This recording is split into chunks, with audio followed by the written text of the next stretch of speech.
कर योजना हो, ऊर्जा विकास कार्यक्रम हो, उनमें पारदर्शिता बनी रही, उसके लिए वाच टावर की तरह मजबूत बनाया जाएगा। देखिए रणवीर जी, जैसा आपको पता है ग्रामीण क्षेत्र में जो स्कीमें चल रही हैं उनमें जो मुख्य स्कीमें हैं, चाहे मनरेगा स्कीम हो, प्रधानमंत्री आवास योजना स्कीम है, स्वच्छ भारत मिशन स्कीम है, इन सभी स्कीमों में पारदर्शिता लाने के लिए लगातार ब्लॉक स्तर पर मीटिंग करेंगे। जो भी कर्मचारी इससे जुड़े हुए हैं उनको निर्देश दिए गए हैं कि प्राथमिकता के आधार पर अंत्योदय जो सरकार का ध्येय है, यानी कि अंतिम पंक्ति में जो व्यक्ति खड़ा है उसको किस प्रकार से लाभ मिले, चाहे वो मनरेगा का है, स्वच्छ भारत मिशन का है या प्रधानमंत्री आवास। प्रधानमंत्री आवास योजना को लेकर आपने यहाँ सख्त निर्देश दिए हैं। कितने ग्राम सचिव ऐसे रडार पर हैं जो प्रधानमंत्री आवास योजना के काम को लेकर गंभीर नहीं है, पक्की छत का लाभ पात्रों को नहीं मिल रहा है, वहाँ क्या कार्रवाई होने जा रही है? देखिए, आज जो हमने समीक्षा की थी उसमें 4 ग्राम सचिव ऐसे पाए गए जिनका जो कार्य की गति थी वो काफ़ी धीमी थी। आज पहली मीटिंग होने के कारण उनको चेतावनी दी गई है कि इस कार्य को 3 दिन के अंदर पूर्ण करें। यदि बाकी ग्राम सचिव कर सकते हैं तो उन्हें क्या दिक्कत है? तो उनको निर्देश दिए गए हैं कि 30 तारीख तक वो जो कार्य है उसको कंप्लीट करें ताकि लाभार्थी को समय पर लाभ मिले। तालाबों की खुदाई का कार्य लगातार विवादों में है, जांच के घेरे में मांग उठती है कि सौंदर्यकरण नहीं हो पा रहा, पैसा वहाँ इस्तेमाल किया जा रहा है, दुरुपयोग उसका हो रहा है। इसकी प्रॉपर जांच कैसे हो कि पैसे कितना सही इस्तेमाल हो रहा है? देखिए, जब हम तालाबों की खुदाई की बात करते हैं तो 2 तरह से उन पर कार्य हुआ है। अमृत सरोवर योजना, जिसमें पॉन्ड अथॉरिटी द्वारा पैसा प्राप्त हुआ था, करेक्शन पंचायती राज की देखरेख में उसमें कार्य हुआ था। दूसरा मनरेगा स्कीम के तहत, ये 2 स्कीम हमारी मेनली तालाबों की सफाई के लिए की गई है। कुछ कार्यों का निरीक्षण मैंने भी किया था, जैसे चौसाला गाँव में जो तालाब खुदाई का कार्य हुआ और उसके बाद रैंप बनाए गए, ट्रैक बनाया गया, काफ़ी सुंदर काम हुआ। हो सकता है किसी जगह काम ठीक प्रकार से ना हुआ।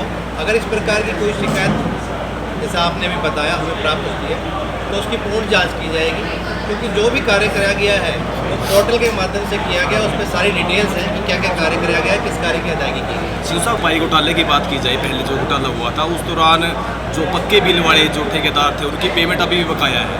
देखिए, 2020-21 के दौरान जो ग्रांट आई उसमें 2 प्रकार की ग्रांट आई थी, टाइड ग्रांट और अनटाइड। टाइड ग्रांट की जब हम बात करते हैं तो मुख्यतः सफाई से जुड़ी हुई, पानी से जुड़ी हुई ग्रांट, इसमें तालाबों की खुदाई, पानी पहुंचाना, इस प्रकार के कार्य थे। और जब ये कार्य किए गए तो उस समय पर हल्का विधायक, चाहे वो कलायत के थे या कैथल के थे, उनके द्वारा ये मांग की गई कि जो ये कार्य किए गए हैं धरातल पर नहीं हुए हैं, इसलिए इनकी जाँच की। तो उस समय टाइड और अनटाइड दोनों कामों की जाँच शुरू की गई थी, जिसमें आपने देखा पिछले दिनों कुछ गिरफ्तारियां भी हुई, यानी कि उन कामों में कमी आई। तो अभी वो जांच चल रही है, जैसे ही जांच पूर्ण होती है उस पर आगामी करने की। सीओ साहब, जैसे आपने बताया टाइड अनटाइड की, तो कुछ बजट ऐसे भी हैं जिनका टेंडर भी हुआ और उनकी पेमेंट नहीं हुई, आपकी टेबल पे वो बिल हैं, ठेकेदार निरंतर आवाज़ उठाते हैं कि सीओ साहब वो बिल नहीं करते, सरकार की नीतियाँ जल्द से दाम हो। आपने एक बहुत महत्वपूर्ण क्वेश्चन किया जी। आपके पूछने से पहले भी मीडिया के माध्यम से मैं ये बोलना चाह रहा था सर कि मैंने अभी जून में ज्वाइन किया है और मेरी ये मंशा है कि पारदर्शिता के साथ काम हो। जिस प्रकार से जिला परिषद में बार बार आरोप लगते रहे कि कार्य की गुणवत्ता ठीक प्रकार से नहीं है, इसलिए किसी भी अदायगी से पूर्व उसकी जांच कर ली जाए, जल्दबाजी में कोई अदायगी न की जाए कि फिर दोबारा किसी को मुद्दा मिले कि जल्दबाजी में पेमेंट कर दी गई परंतु मौके पर कार्य नहीं।